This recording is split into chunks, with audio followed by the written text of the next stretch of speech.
YS Vivekananda Reddy హత్య కేసులో నిందితుడిగా ఉన్నటువంటి అవినాష్ రెడ్డి బెయిల్ని రద్దు చేయాలి అంటూ కూడా అదే హత్య కేసులో ప్రధాన నిందితుడిగా ఉన్నటువంటి దస్తగిరి కోర్టులో పిటిషన్ దాఖలు చేసిన నేపథ్యంలో అసలు ఈ కేసులో ఏం జరగబోతోంది, ఈ కేసులో ఇప్పుడు మళ్ళీ సిబిఐ ఎంట్రీ ఇవ్వబోతుందా అనే అంశాలకు సంబంధించి మనతో మాట్లాడేందుకు ప్రముఖ రాజకీయ విశ్లేషకులు కృష్ణకుమారి గారు మనతో ఉన్నారు. మేడంతో మాట్లాడదాం. మేడం నమస్తే. మేడం నమస్తే. మేడం, వైఎస్ వివేకానంద రెడ్డి హత్య కేసులో అవినాష్ రెడ్డి బెయిల్ మీద ఉన్న నేపథ్యంలో అవినాష్ రెడ్డి బెయిల్ని రద్దు చేయండి అంటూ కూడా అదే కేసులో ప్రధాన నిందితుడిగా ఉన్న దస్తగిరి కోర్టులో పిటిషన్ దాఖలు చేసిన నేపథ్యంలో ఇప్పుడు ఈ అంశం మళ్ళీ సర్వత్రా చర్చనీయాంశంగా మారింది. ఏంటి ఈ కేసులో మళ్ళీ సిబిఐ ఎంట్రీ ఉండబోతోందా, అసలు తెర వెనక ఏం జరగబోతోంది అంటే ఏం చెప్తారు మేడం? అసలు అవినాష్ రెడ్డి బెయిల్ మీద ఉన్నాడని ఎవరు చెప్పారు మీకు? సిబిఐ వాళ్ళే అరెస్ట్ చేశాము, స్టేషన్ బెయిల్ ఇచ్చాము అన్నట్లుగా వాళ్ళు స్టేట్మెంట్ ఇచ్చారా ఎప్పుడన్నా? సిబిఐ స్టేట్మెంట్ ఇచ్చిందా? అవినాష్ రెడ్డి ఎప్పుడన్నా చెప్పాడా? అవినాష్ రెడ్డి చెప్పలేదు కానీ సిబిఐ అయితే ఇచ్చింది కదా మేడం. మేము అరెస్ట్ చేశాము, అరెస్ట్ చేసే స్టేషన్ బెయిల్ ఇచ్చి పంపించేసాము ఆ రోజే. అప్పటికప్పుడు స్టేషన్ బెయిల్ ఎట్లా ఇస్తారు? అవినాష్ రెడ్డి ఎనిమిదో ముద్దాయి కదా. మరి ఓ స్కిల్ డెవలప్మెంట్ కేసులో చంద్రబాబు నాయుడు ఎన్నో ముద్దాయి? 28, 26, 28.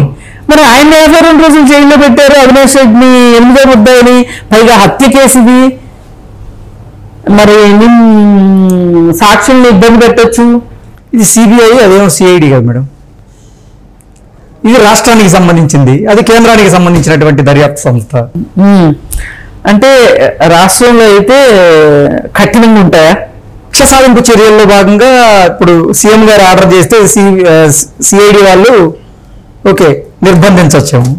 మరి అలాంటప్పుడు అసలు జగన్మోహన్ రెడ్డి దేవుని మీద ప్రమాణం చేసి ఈర్ష్యా ద్వేషాలకి రాగద్వేషాలకి అతీతంగా పరిపాలన చేస్తానని చెప్పాడు కదా. అంటే మరి కక్ష సాధింపులు చేయొచ్చా? ఇప్పుడున్న రాజకీయ నాయకులందరూ అలాగే కదా మేడం ప్రమాణం చేస్తుంది. ప్రమాణం చేస్తున్నారు సరే, దాంట్లో ప్రమాణంలో కనీసం ఇంతన్నా అవగతినైనా పాటించాలి కదండి. సరే, ఏది ఏమైనా ఇవన్నీ మాట్లాడుకుంటానికి బాగుంటాయి కానీ ప్రజల్లోకి మటుకు చాలా తప్పుడు సంకేతాలు వెళ్తాయి. ఒక నేరం చెయ్యాలి అనుకునేవాడు నేను ఇప్పుడు నేరం చేస్తే ఏమవుతుందో అనే ఒక చెయ్యకూడదు అనే ఒక ఉద్దేశంలోనికి రావటం కన్నా కూడా నా స్థాయిలో నేను చిన్న మోసమే కదా చేసేది, ఈ స్థాయిలో ఈ చిన్న మోసం స్థాయిలో నేను బయటపడిపోగలను అనే ఒక ధీమా ఇచ్చేందుకు, ఓతం ఇచ్చేందుకు ఇలాంటి కేసులు పనికొస్తాయి. అసలు 8వ ముద్దాయిగా ఉన్నవాడికి ఒక్కరోజు కూడా అండర్ ట్రయల్ ఖైదీగా ఉంచరా? ఒక 15 రోజులు అరెస్ట్ చేయొచ్చు కదా, బెయిల్ తీసుకుని బయటకు వస్తాడు కదా. అంటే 8వ ముద్దాయిగా ఉంటే ఇంత రిలాక్స్డ్గా ఉండొచ్చా? ఎక్కడ అరెస్ట్ చేస్తారోననే కదా హాస్పిటల్ డ్రామా ఆడాడు. సాక్షాత్తు వాళ్ళ అన్నయ్య డీజీపీ తోటి స్టేట్మెంట్ ఇప్పించారు కదా.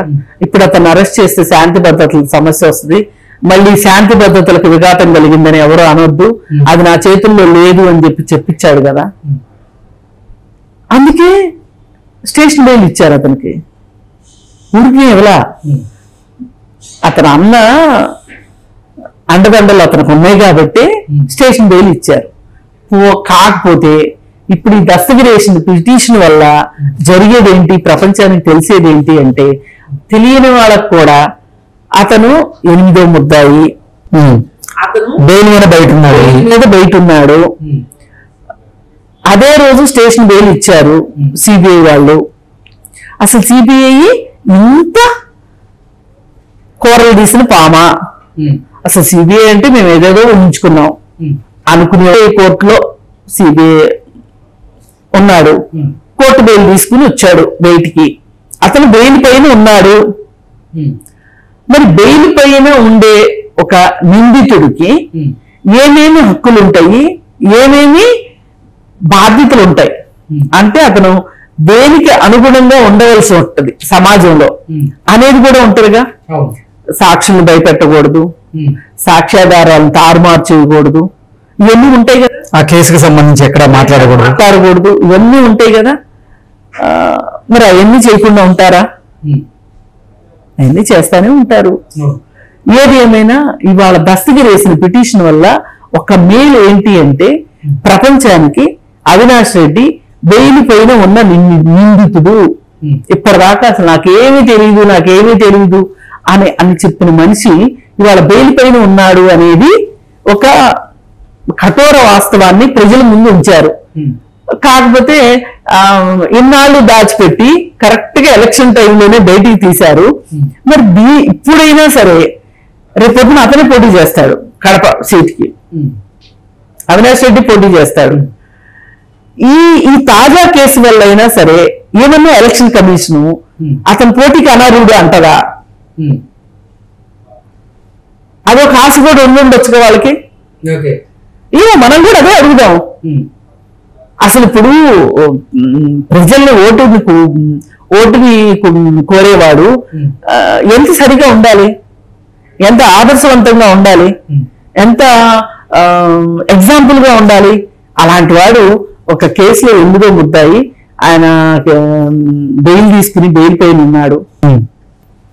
అయితే ఇక్కడ ఇంకో ధర్మ సందేహం వస్తుంది.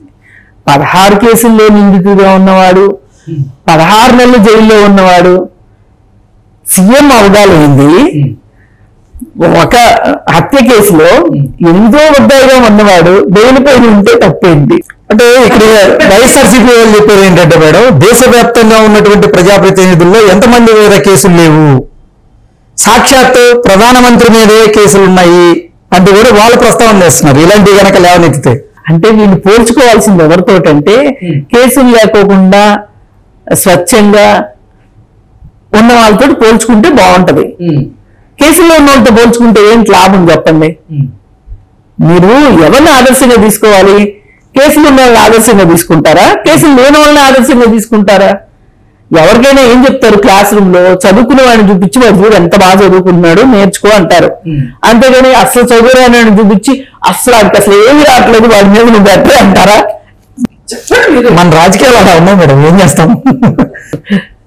సరే, ఏది ఏమైనా దస్తగిరి వేసిన పిటిషను ఇవాళ వాతావరణ పరిస్థితులకి సమంజసమైన విషయమే, అంటే అవసరమైన విషయం. వేసిన కేసు పిటిషను సమంజసమైందే, అవసరమైంది కూడా. ప్రజలకి ఎంతో కొంత తెలియాలి.